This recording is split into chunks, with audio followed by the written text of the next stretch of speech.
Could you please state your name and spell your last name for the jury? Name is Anthony Flematti, last name spelled Flematti. And how are you employed, sir? I'm a acting lieutenant at this time for the Canton Fire Department. And how long in total have you worked for the Canton Fire Department? Got hired in 2015, July of 2015, so coming up on 10 years.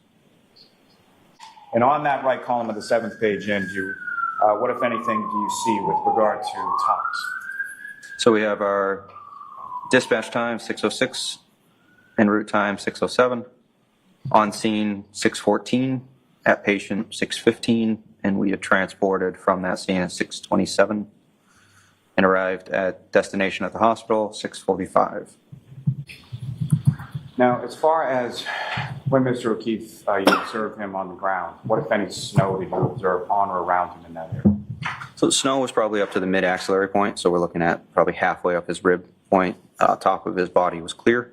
What, if anything, did you observe with reference to Mr. O'Keefe in regard to that? So with the viability, we were looking at any rigidity or rigor in the body, or lividity or separation of blood. You would have a pooling of blood or bruising, it would look like, at the lower parts of the body, underneath the body. And then you would have stiffness of the arms, legs, jaw, neck. To be able to move the body, we're looking to, if they don't have those things present, it's another check mark of saying this is viable, we can work this. What, if anything, do you recall in regard to that initial assessment as far as viability? So his limbs were able to be moved, jaw was able to be moved. The posterior of his body was red, so not the indicative of lividity that we're looking for. So we termed it to be a viable arrest and continue to work. Now, with regard to one of the two females that you were talking to, was that Miss Reed or was that somebody else? That was Miss Reed. And as far as your conversation with Miss Reed, what, if any, questions did you ask in regard to the demographics or anything else? So do you have any information of who this is? How are they here? Tried to get any type of information we could from her at that time, but with no luck.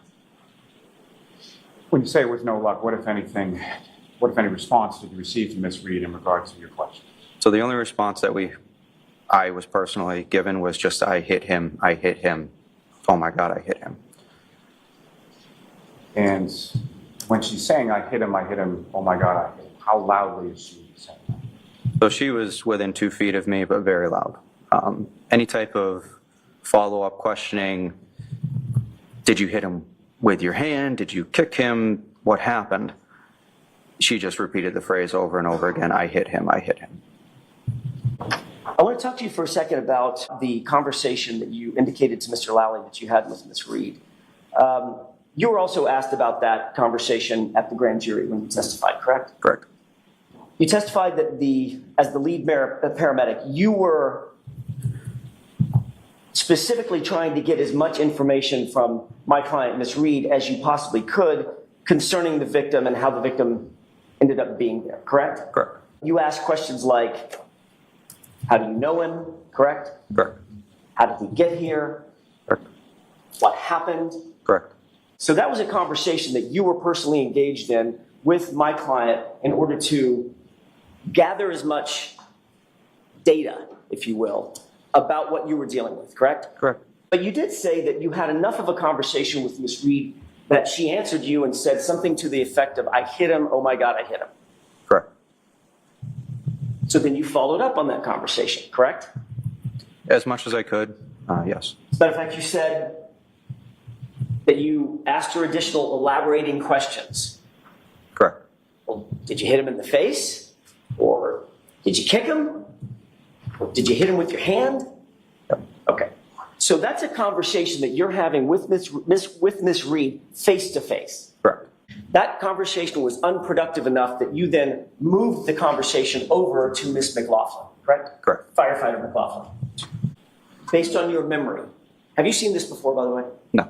Okay. Based on your memory, is that the approximate position that Mr. O'Keefe was in when you or your colleagues made contact? Approximately. Talk. Did you see any place in that video where you had any sort of detailed conversation with my client? No. Did you see any place in that video where you engaged my client and said, how'd you get here? What happened? And she said, I hit him. And you said, how'd you hit him? All the stuff that you testified earlier to. I didn't see that in the video, no. What did you do once you left the frame? Where did you go? That would have been into the ambulance. And as you earlier indicated, shut the doors, correct? Correct. Okay, and you never came back out? No. You see what appears to be a vehicle in the middle of the screen? Yes. What is that? That is an ambulance. Does that appear to be the ambulance that you arrived in? Yes.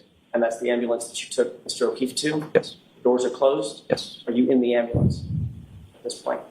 I'm not sure. Well, this was, let me just ask it a different way. This was running continuously. Yeah. No pauses. You've already taken Mr. O'Keefe to the ambulance. Would you have gotten in the ambulance? I don't recall. Testified earlier that when you left the screen with that gurney, you got in the ambulance, correct? We headed that way, yes. So, Firefighter Flematti, it's not a trick question. Where did you go when you left the screen? It would have been to either gather equipment or to put the patient in the ambulance. You didn't go find equipment. You got in the ambulance, didn't you? Yes. So at this point, you're in the ambulance. You indicated in a police report during an interview that you had with Yuri Butnik that my client said, I hit him, correct? Correct. Is it true that during that conversation, you indicated to Sergeant Butnik that, quote, Katie spoke with Karen Reed. Katie is Katie who? McLaughlin. Katie spoke with Karen Reed, collecting medical history for the victim. That is when Anthony, who's Anthony? Would have been myself. That is when Anthony heard Karen say, I hit him, I hit him. Is that what you told Sergeant Butnik? I don't recall. You do know, however, that during this time, you're in an ambulance probably 30 or 40 feet away with the doors closed. I don't know. Well, you certainly don't see yourself in that frame, do you? Doesn't appear to be, no. Shalali asked you a bunch of questions. Yes. During the course of that conversation that was under oath, did you ever disclose that you told the doctors and the nurses that you heard a woman say, I hit him? I recall telling the doctors and nurses that there's a question of that the patient was hit by a vehicle or we don't know, is what I directly said to the doctors and nurses. You directly told the doctors and nurses that there was a question about whether or not he was hit by a vehicle, right? Yes. Have you ever said that in any context, either to the police or in a grand jury before today? I don't recall. You wrote a report as well, correct? Yes. Can you point to that portion of your report where you indicate that my client said the words, I hit him? It doesn't say that. Can you point to your report, the portion of your report, where you indicate that you told the doctors and nurses that she said, I hit him?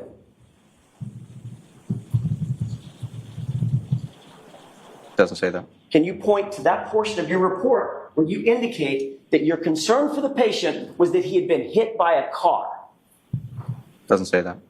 But due to the weather, we wanted to get him out of the weather because that was one of the things that was hurting him at that point, is getting him into the warmer ambulance and beginning the warming process. So get into an area where we can assess the patient thoroughly with good lighting and to be able to expose the patient, begin the warming process. As far as your conversation with Ms. Reed, what, if any, questions did you ask in regard to the demographics or anything else? So do you have any information of who this is? How are they here? Tried to get any type of information we could from her at that time, but with no luck. Just to be clear, where does this conversation occur? This was as we're bringing equipment over to the patient. So it was on approach to the patient, probably halfway between the ambulance and the patient. Did you see any place in that video where you had any sort of detailed conversation with my client? No. Did you see any place in that video where you engaged my client and said, how'd you get here? What happened? And she said, I hit him. And you said, how'd you hit him? All the stuff that you testified earlier to. I didn't see that in the video, no.